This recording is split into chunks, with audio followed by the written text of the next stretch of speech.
And just so I know, Yeah. is this is audio or is it audio and video? Right now, we are recording both audio and video. Okay. And the interviews usually run in video format, but Okay. it's up to you. We could record and then I could present it as a audio interview with the LRM logo superimposed, or I'll let the publicists decide what they want. I just we'll wanted do. to know that video is a usable option that you're planning to have at your disposal. Then Yeah. I get to be animated. Yeah, That's you can do all. everything. All That's right. why Yeah, thanks for checking. I Yeah, just wanted sure. to know what was Right. happening. Okay, Okay. sure. Great. All right, yeah. So yeah, we are recording here. And Roger, thanks so much for taking time out today for this Thank you. interview. And thank you for allowing me the opportunity to watch Lavender Men, and Thank you. eye-opening, thought-provoking, genre-shifting. I certainly do stir up the pot in that one, don't You I? do, you do. Yeah, there's so much going on. There's a lot of depth into this project, to this film here. Oh, yes. Very much so.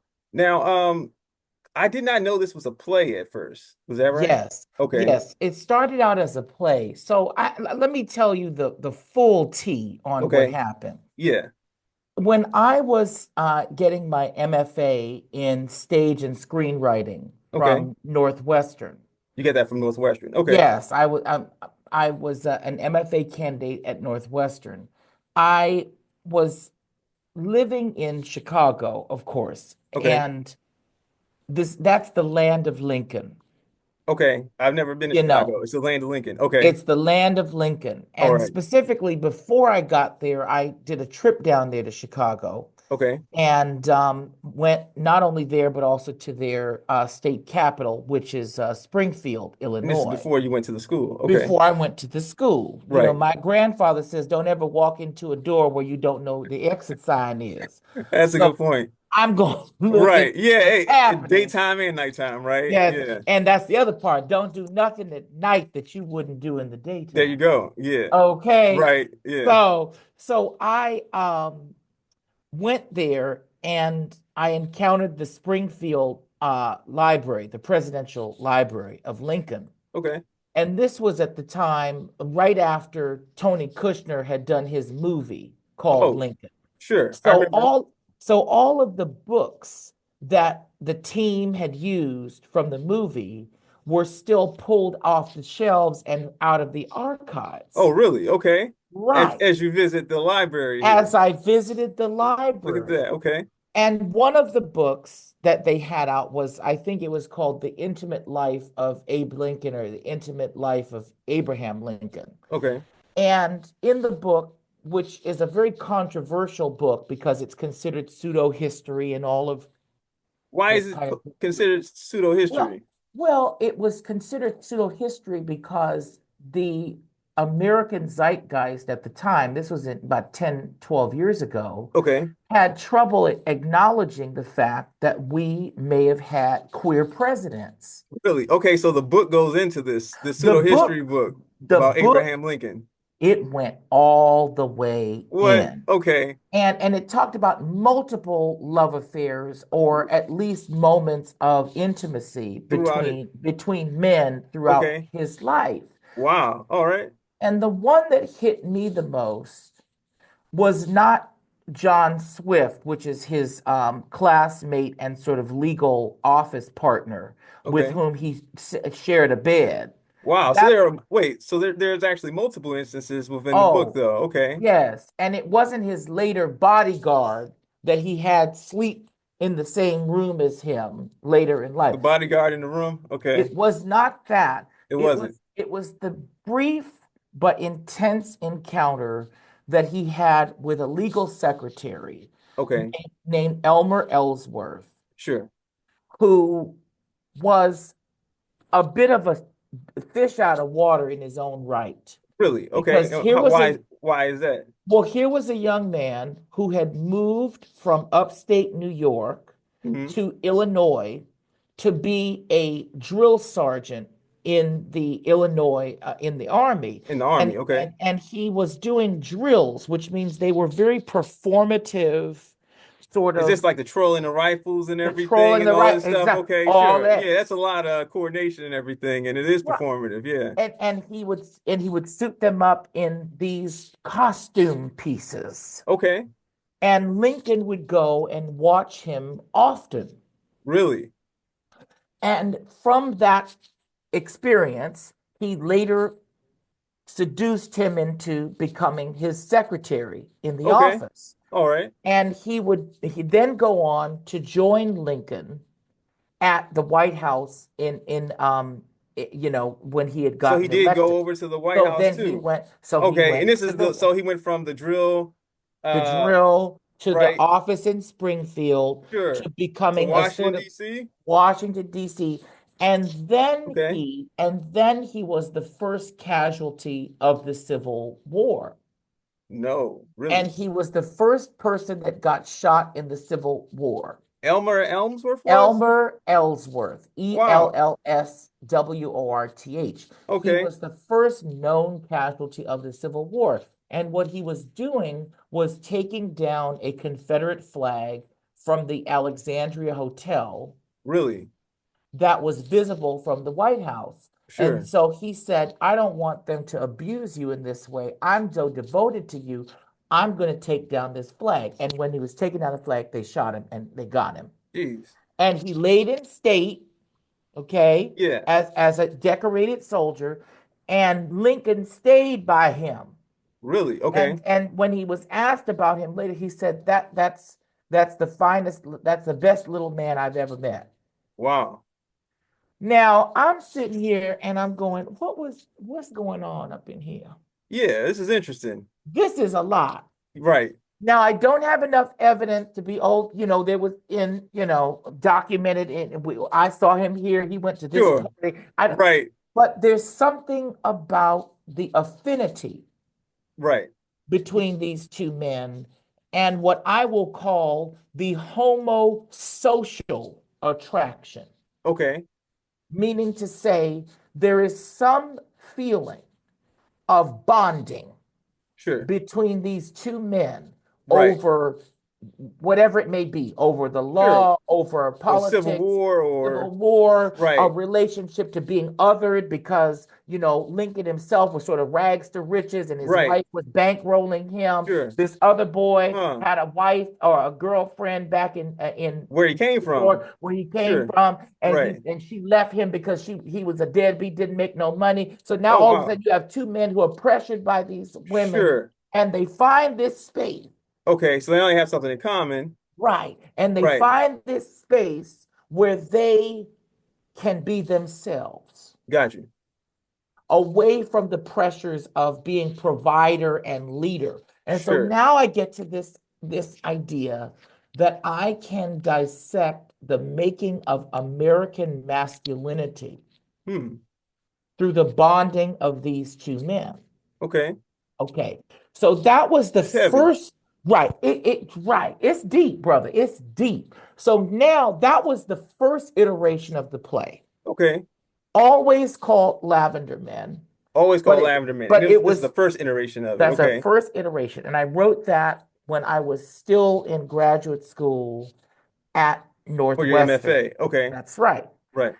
Now, then I came back to Los Angeles, and people wanted some sort of a frame around it, some sort of a contemporary lens Okay. around this experience. So Huh. I Okay. wrote this little monologue at the top, and Is it that was, when it starts out when it has yeah, the yep, okay. yeah. I wrote this little monologue at the top, and then I Hmm. had something at the end that was narrated by this character. I just called him Taffeta. Taffeta. Okay. Because that was Really? because right, because that was the one of the very popular fabrics of that era. So Was there's it? no, Okay. yeah. Wow. Okay. So So yeah, and history it's a buff. type of velvet. So Right. okay. So Interesting. that so then we did a reading of this thing where another version of the play where Taffeta comes out at the beginning. The play happens like I just described to you, and Right. then there's sort of an epilogue at the end. Well, then I read Taffeta. You read for Taffeta? Right. Okay. So then people wanted more taffeta. Because I saw in the screenshots for the play, there's a different actor. So I was going to get to that eventually. But Well, that was well, which screenshots? What was that? The one in New York or the one in Chicago or the one in LA?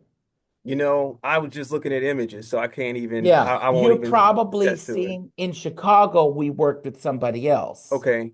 But in New York, when we did the reading at Circle in the Square, the Broadway theater, Yeah. when we did it in New York, I read it, but my hair was blonde. Okay. I didn't see that photo. Yeah. Okay. And so there's that. And then when we did it in Los Angeles, I was in it as well in the play. Okay. So basically, long story short, taffeta became very popular All right.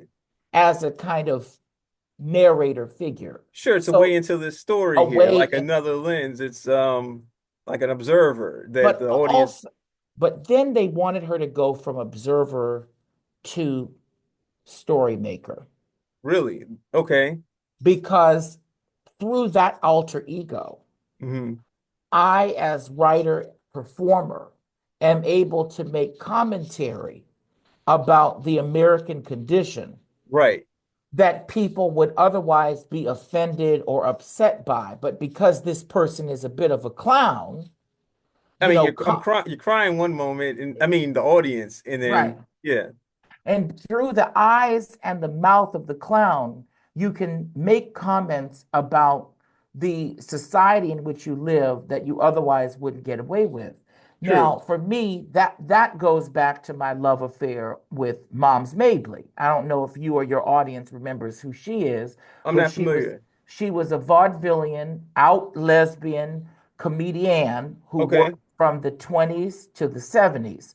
And even when she was a younger woman, she came out in a muumuu dress and on a cigarette, playing like she was an old A woman old lady, really? that had a mouth on her like nobody's business. Okay. And from that unassuming place, she was able to comment on McCarthyism, Oh, on the atomic age, on racism, both nationally and internationally, the Cold War. And she was talking about some heavy shit. But yeah. you During sitting this there, age here, I mean, she's but sitting, but baby, she's sitting there talking about, I don't turn the lights on. I can't see good. You all right, understand? And you're sitting there and sure. you're laughing at It's that, comical, but in right? the next moment, she's talking about how ridiculous Jim Crow There's is. that truth, right? And you Yeah. can switch like that. Sure. So Yeah. the ability to disarm through satire, Hmm. I used to listen to those tapes. See, I'm that kind of kid that Got was you. born too early or born too late, stayed up to whatever, Sure. Right. out of I mean, time. you mentioned you said Ma Mabley. I'm not even, and this is But about billion times, that was my bedtime story. Really? Right. That and Wow. Pigmeat Markham. You were okay. That's Right. pretty deep. I'd You sit were, up and listen to those tapes, and that's how I'd fall asleep.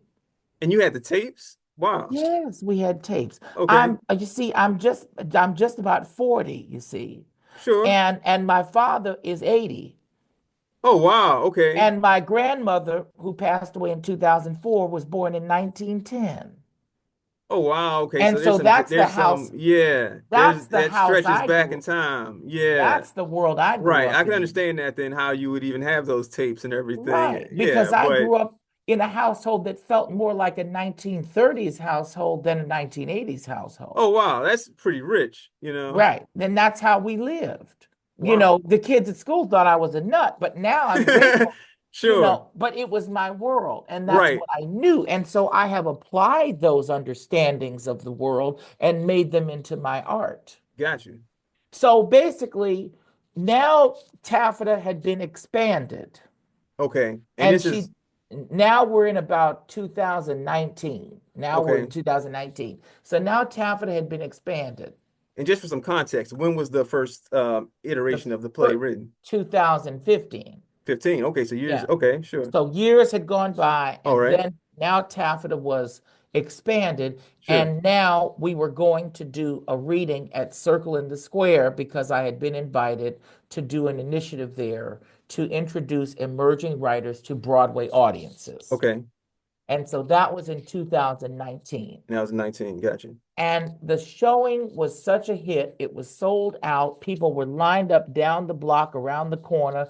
They had to kick us out of the room, What? and they kicked us out the hallway, they kicked us out the parking lot, they kicked us Yo, out we're the in there too street. long. We were in, but the people could But the not get folks in. were demanding it, right? Right, because it was the first, what was that? I think that was the first Trump Oh, was it? president, Oh, yeah, during that era there. Yeah. Right. 2019. Yeah, that was a topsy-turvy time. So Yeah. we now the Oh, and they're world's getting this turned breath of fresh air here, right. and things are being spoken out loud, Things are and being it's exactly.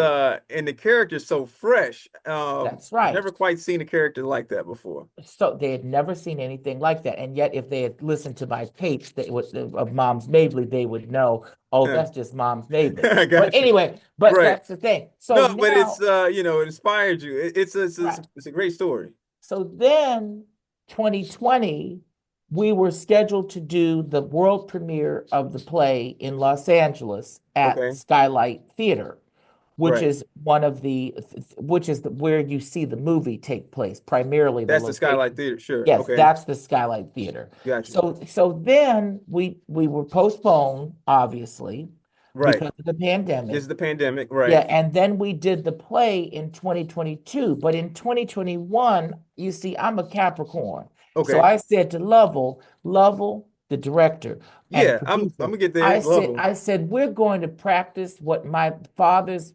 mentor and friend Hmm. calls the 5 Ps. Okay. Prior preparation prevents poor performance. Oh yeah. I said, Nice. I don't know if this play will ever materialize because I don't know what we're going to do to get out of this pandemic. Sure. Because at And this that is time, is this the right in the middle of the middle, pandemic? I Okay, said, right. but nobody's going to stop me from my dreams. Oh, nice. So, Wow. so I want you to prepare a version of life where we adapt this play Right. for a feature film. For a feature film. Okay, I was gonna And get there. How did and that connection come about between you and Lovell though? because I don't take no for an answer and I prepare for disappointment with All right. counterbalancing, pivoting, and good feelings. That's nice. Nice. All right. So I've known Lovell since we were both in undergrad at Princeton. Okay. So that's where we met. We met Nice. when I was 19 and he was 18 years old. So Okay. we've known each other more than half of our lives. Oh wow. And Okay, we so there's a worked, history and I'm sure you guys yes. are aware of what professional paths you're going Yeah, down. that's right. So we Okay. know exactly who we are and what we're doing and what we want. Sure. So in 2021, I said to him, look, we got to figure out how to turn this around. So Okay. he started working on the concept that's the first 10 minutes of the piece, which is the Right. sort of present day workplace drama, Right. with Taffeta, who works as a stage manager. Yeah, and there's the behind the scenes And drama there's and the all the behind the underpaid and scenes drama, everything and all and ain't that. nobody Yeah. getting paid, and everybody, Right. Living typical. by the beach, never go to the beach, all sorts of Never go stuff. to the Right. typical, Yeah.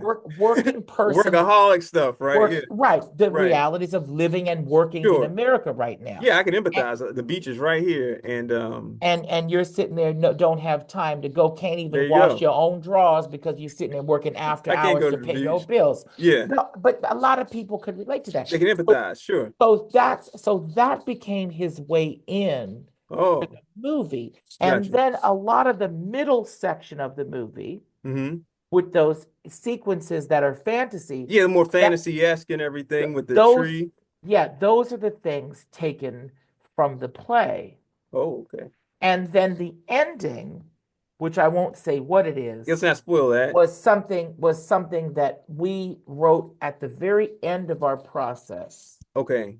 because I said, let's leave this to the education of the moment. Sure. Okay. And then from there, I knew what it was. And so that there's a sequence in there Hmm. that I personally sat down and wrote And which sequence is myself. that? Okay. Oh, we can't Oh, we say can't talk because about it. We don't spoil it. I'm that's a, sorry. I'm but sitting there's here a like sequence in there a that I fan wrote. of the film. So yeah, Yes, but right. there's a sequence towards the end Okay. that I personally wrote tailored to frame this experience and bring it all home. And Wow. then there are a lot of things that are wild lines or things that we would improvise. And so Okay. we went in the studio and he would give me a couple of words and a few, themes or things to go say, and then I would just riff because, I With the character Taffeta with here. the Captain Having a good time. Okay. having a good time on the mic, rapping it to the Nice. people That had to be great. because I ascribe to a way of working that's called jazz playwriting, Jazz playwriting. Okay. which is a methodology of writing that really is about grounded improvisation and communal storytelling. Okay. So it's a And group and right, and we're all musicians. We're in this quartet, right? And sure. everybody's playing their Oh, instrument. and you're You listening. see, You're like Charlie Parker and here or I'm sitting something. here going, okay, Oh now I man. got give Right. me Give me something in that that, and and fill I'm it in here, and boom, right. right, Okay. and that's how That's I straight off write. the riff there. Yeah. That's Okay. right, straight off the dome piece, as my Yeah. brother likes to That's say. awesome. All right. Yeah. And so it's a kind of profit. It's kind Sure. of it's a little Gil Scott Heron in that way. Right. So whether it's on a movie or in a play, I'm the same person. Gotcha. I always leave something to the moment, Right. and I'm at my prettiest and sharpest and most electric when I'm in the moment. That's awesome. And what has been exciting for me is how do I capture the vibration Mhm. of that moment, but in a practice that is standardized and has Sure. discipline around it Right. Yeah. and has all the elements that you Oh, need to everything, all make it bells and whistles, familiar and sustainable. everything. Right. Yeah. Yes, But it's still that's been unique and it's exciting. its own. Yeah. And of the moment. Right. And at the moment. Yeah. Interesting. That's really what I enjoy doing. Okay. And I will say, transferring my skills from theater to television and film work, what I've noticed is, especially when you're acting in a film, but I think it also applies to the writer, Okay. you can only live in the moment Interesting. because that kind of creative work Hmm. requires you to be both grounded and spontaneous at the same time, Right. You can't be which married to the script there. no, you can't be Okay. married to anything Sure. besides just this moment. And you Right. can't do other tasks. You can only do that You've got one it. It's like you're the thing. character. You Truly. have to live right there. Right. And the ability to, because, we in this society are told that we have to multitask Oh, because yeah, sure. you have to, how much, what is your gross product? Or what is your production goal for this week? Yeah, it was And so it's very what was it? product Gig economy, oriented. Gig, multitasking, super hustling, and and the thing is, not a lot of focus. not a lot of focus. Right. Spinning your wheels and getting nothing done in the process, You're tired at the end of it all. Yeah. besides being tired. Right. And so basically, I gained insight in that moment into one very important thing, which is that actually we all need to focus on one thing at a time. That's some poignant wisdom for folks today, focusing on one Yeah, thing at a time. I think we can only effectively, honestly do one thing at a time. And be We effective at it. and Yeah. be effective at it. We Right. may We give can do ourselves anything all day right long, and right? give yourself the illusion of Right. productivity, Yeah, right. but the reality Sure. is different. And that's the truth. The That truth of the is. matter is you can live in the fiction of Right. pleasing someone else's vision of your productivity, or you can live in the truth of what you're actually able to do. That is deep right there. Yeah, that's pretty profound. That's Well, that's how I live my damn life because really now okay. now I benefit from the fact that I am one But such I'm sure you're gig. accomplishing more, What? Oh, well, the thing is, again, with the five P's, prior preparation prevents poor performance. Right. I'm also in the process of proactively anticipating the five other things that will ricochet off of that one thing that's happening. Gotcha. Okay. So I am simultaneously focusing right here, Right. but I also know damn well when I do this, these five things are going to occur after it, and I have to anticipate the aftermath of those. Right. That's the kind of personality type that's good for this line of work, show Sure. business, Yeah, that because rebound. Right. because you're able to be here Right. and here at the same time, but Right. also you still focusing. Still focusing though. Right. But you definitely got an eye on it though. You have to be a rigorous, proactive thinker. That's And true. and more importantly, you have to enjoy it. Right. It can't be a chore. Because this is It can't, that's a lot of work that you're doing here. I mean, you said from 2014 to 19, that's a and couple of years. I and mean, that's just one of the many projects that was going on during that time oh period. wow. Okay. That's just one of That's the just many one of the things. many And projects. don't ask me what they were, because child, I can't remember them all. I don't know Right. what the hell I said, but Sure. I know I Okay. said enough to get here. To get to where, yeah, right. I And said enough congratulations to on step. that. Yeah, Thank you very because much. that, yeah, this is a great film here. Thank you. Roger, when can and where can we tell folks our viewers to Yeah. go see Lavender Men? Well, Lavender Men is going to be having a sort of a theatrical premiere tour. Okay. I know about Los Angeles, New York, and Okay. Washington, D.C. Oh, really? Washington, D.C. Yes, Oh, yes, I nice. know about that. Okay. There will be information on my Instagram page, which Okay. is at rogerq.mason, but also Lavender Men itself has its own Instagram page. Okay. And that's probably the most reliable place On the to Lavender Men go. Lavender Instagram Men page. Film. So Lavender it's Men at Film. Lavender Men Film. And if Okay. you go there, it has the list of all the dates. We're Got it. partnering with this group. I think it's called Look Cinema, and that's the one I know about in Los Angeles and New Gotcha. York. I don't know about DC, but Okay. they'll find all that But it'll information. be there posted. Yeah, we It'll have be folks in there. LA It'll and I'm nearest to DC, so Oh, folks everywhere. we would love to have you represent Hey, I'll DC. come out to DC. My daughter is in, she goes to school. I'll come out to DC there. Oh, I was born in DC, so let me tell you, one of the most important artists to me, and here's another retro act for you yeah, in your audience. sure. Everyone knows that Duke Ellington was from Oh, Duke DC. Ellington. Yeah, yeah. But what people don't know is that Shirley Horn was also from DC. Oh, wow. That's deep cut. Yeah, Shirley right. Horn was from DC. She used to play those clubs down there. And when she left the limelight Hmm. in the 60s, and of course she stayed out of the limelight from the 60s to the 80s to Right. raise her daughter. Sure. She was still working the clubs in In DC. DC, there's a lot of And history in DC. and when Verve Records asked her to come out of, not retirement, but out of sort of staying Right, just regionally, taking care of, yeah. yeah, she went back on the road, and it was really in that second chapter of her musical life that she was able to really have the resources necessary to expand So people's really, knowledge about her work. sure. But I have to tell you, when you listen to some of those monologues in Lavender Men, Yeah, what you're hearing is my response to Shirley Horn really. as a balladeer.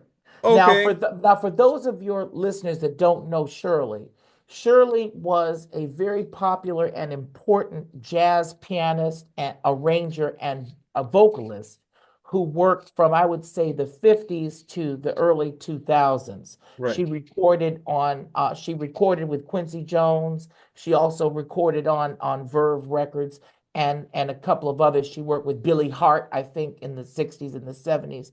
And she was noted for using vocal phrasing, to Right. elongate the feeling of a word, the mouth feel of a Sure. word, Right. to create an emotional response to the message of the piece. I can In see other that words, now. you see Okay. what I'm saying? Yeah, with Tafita. I can see that. Yeah. So when Taffeta gets up there and she starts singing to you, and she makes time stop where she looks dead in the camera, Right. and she starts saying things and painting with her tongue a Yeah. feeling that she wants you to grab and hold on to and take with you to change yourself. That comes from Shirley Horn. Wow. And when I sat down with the And composer, how did you come up with that though? Like, was it just that was on, another one of my tapes that I put myself to sleep to. I was a very odd child. I had very man? obscure taste. Well, you knew where you were going. You Oh, I just didn't knew. know, you were following the path and I now, knew exactly where I was right. going. But when I sat down with the composer of Lavender Men, the film, Yeah. whose name is David Gonzalez, Okay. and I said, I want you to wrap this modal chord progression around my language. Don't sit on top of my words, but don't lag too far behind them. Sure. And I want you to listen to how Shirley Horn phrases her chord progressions around the lyrics of a song. Right. And that's your template. Wow. And that's what he used. And that's what he was able to do. That's what he did. So a lot of that language where you see the composer, David Gonzalez, is wrapping stuff around. It's going around. That's the influence of Shirley Horn. Wow. There's a lot of history here. You know, what we're seeing on the screen and are aware of and what we're not aware of. And that's the beauty of an interview, is I get to break down a sequence or an idea with you because we have the time to really focus on that and educate these audiences around what is the story behind the story. Definitely give them some extra context to go into that film or revisit it. It makes a much more richer experience. And when they go in, now that's going into their ears. So they have a much deeper understanding and appreciation for the craftsmanship that goes into it. And thereby they're part of that process. Now I've introduced. You've involved them in the process. I have implicated them. Now all of a sudden you may have some Shirley Horn fans. That's what I was going to say next. Come out you're of putting this. folks on the on the spot from history, you know. Absolutely. That's awesome. That's amazing. Well, Roger, thanks so much for taking time out today for this interview Thank you. LRM. I gotta say, I love those glasses there. These are C eyewear. C eyewear? Yes, C eyewear. They have stores in LA and New York. Okay. And I tracked these down for about 6 months, and then I had them custom tinted to fit. Really? To fit, because when you have to tint for Black and brown folks, you have to tint it in a very specific way. Sure, it's different. Because when it sits on your skin, it has a different reaction. Right, so it does with the light and everything and all that. Exactly. Yeah. So all of my glasses are hand tinted and very specific. Yes. All right, you're gonna put some folks on to something new. Custom eyewear glasses. And tinted glasses. Yep. Basically it translates into I'm gonna encourage your listeners to spend a whole lot of money on some fancy shit if they want to look cute. Right. Yeah. All right, thank Roger. you very much for having me. Thank you so much for coming on.